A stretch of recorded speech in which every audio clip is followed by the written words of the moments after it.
When I used to be a kid, I never kept track of anything else. No kid is keeping track of the schedule. I didn't care that it was Sunday, like it is today, and then that I needed to go to school tomorrow.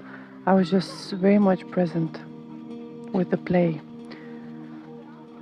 All I can remember is when your parents are calling out and say, you gotta go, it's time to go home now because tomorrow we have school or whatever the heck. And I just remember being snapped out from that game that I was playing, like, oh God, I want to stay, I want to play some more. So, because we weren't keeping track of any schedule, and, like they say that the kids are very much in the present moment, I managed to remember how that felt, to be so immersed in what you're doing that it didn't matter that it was cold, that it was getting late, that it was getting night, that it was raining, that it didn't matter at all. A lot of the times games used to end only when you were getting bored. But now I know that you can't go back to that childlike state because that means regression. Because schedule does help, schedule is needed, because schedule brings structure. It's not enough to be wanting to play all day long, and that doesn't help a mature person.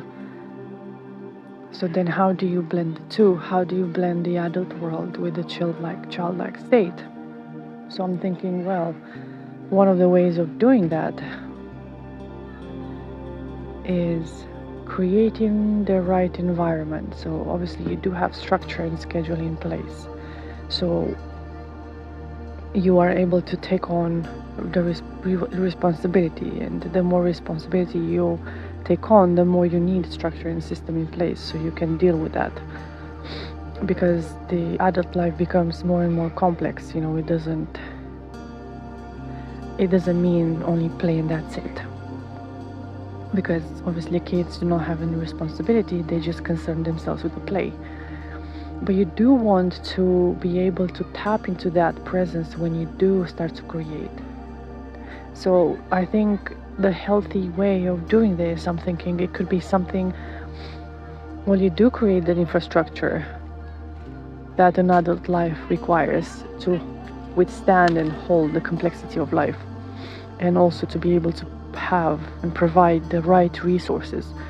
So when you do have the space and time and energy and everything you need to create, you're able to enter that flow state.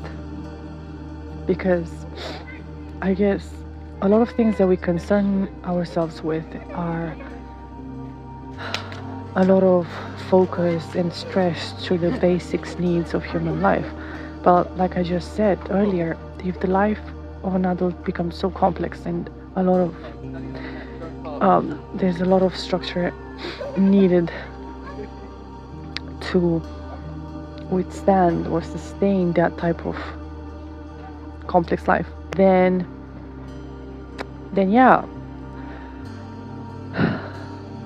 So I guess if you manage to create that structure around your life, so systems are basically taking care of the boring complex life, the needs, the housework, let's say. So everything that is being taken care of, and then you can have the time and the space and the energy to create. And I'm not saying now necessarily painting, whatever, create or build or explore the things that you initially came to do in this life. But if everyone is stuck at the first step of basic needs, and they're basically collapsing under any other complex task, I mean, the average individual can concern themselves with is eat, shower, and go and work for someone else. Help someone else build the structure that it's required for them to withstand their complex life. So then what you're left with is barely breathing, barely taking a grasp of air above the water, it's very, you cannot take more responsibility than that, because you don't have systems. Your structure is so weak. You don't have, basically, there's a lack of structure in your life, so you can take on the responsibility of your life. So then creating, it's a luxury, almost something impossible that it's not within reach for the majority of us. And that's, needless to say, that is sad. And to be creative, and again, I'm not talking the creative, the type of like an artist, no, like creative people, all of them, all characters, all ages, all type of intellect, have the capability. And not only that, it's within you. That's why I think we come here to build, to experience, to create, to work with the human form and the divine. And I think the best creations are not coming necessarily from the most intelligent people. I think the best creations, inventions, whatever you want to call them, come from people that have had the courage to be choosing from a point of individuality, and that they manage to somehow connect themselves with the divine and be humble enough to realize that whatever they are putting out in the world, it's not coming directly from their human form, but from someone greater than them. And then because they are humble enough to accept and understand that actually they are not in control of that, and all that stays within their control is